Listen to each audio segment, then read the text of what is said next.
જય શ્રી રામ.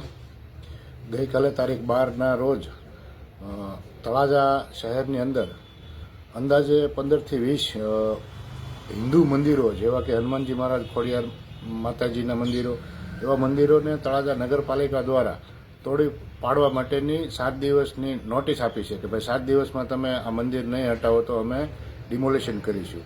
તો આજે હું દરેક હિન્દુ સમાજને તેમ પ્રશાસનને પણ જણાવવા હું માંગુ છું કે આજે તળાજાની અંદર નહીં પણ અન્ય બધા જ શહેરોની અંદર કેટલાય તે અસંખ્ય દબાણો કરી અને મોટા મોટા બિલ્ડિંગો ખડકી દેવામાં આવ્યા છે.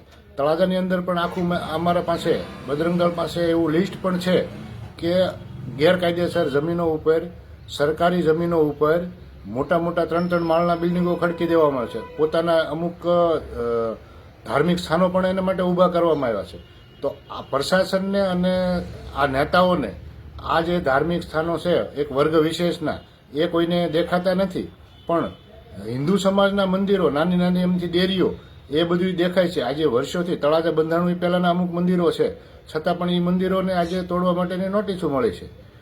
તો આ બધા જે આપણે ચૂંટીને હિન્દુ સમાજના મતે ચૂંટાઈને આવેલા શાસકોને પણ મારે કહેવાનું કે તમારે જો આ ભારતને બાંગ્લાદેશ અને પાકિસ્તાન બનાવવું હોય તો અમારા માટે તમે હો શાસન કરતા કે ઔરંગઝેબ હોય, અમારા માટે શું ફેર પડવાનો હોય.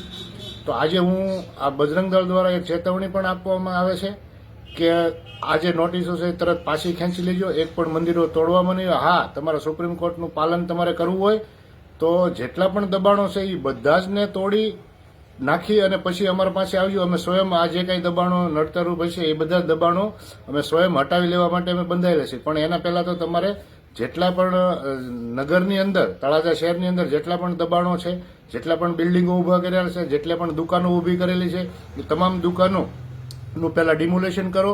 ત્યારબાદ અમને ખાલી કહેજો એટલે અમે સ્વયં અમારી રીતે આ બધા દબાણો અમે હટાવી લેવામાં.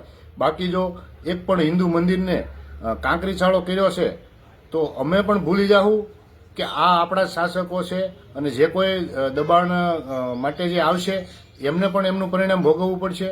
બીજું કે બજરંગ દળ છે એ એવું નહીં માનતું કે અમે અમારા પ્રાણના ભોગે પણ રક્ષણ કરીશું. અમે અમારા પ્રાણના નહીં, અમે તમારા પ્રાણના ભોગે પણ અમે અમારા હિન્દુ મંદિરોનું રક્ષણ કરશું. અમે ઈંટનો જવાબ પથ્થરથી આપવામાં માનીએ છીએ.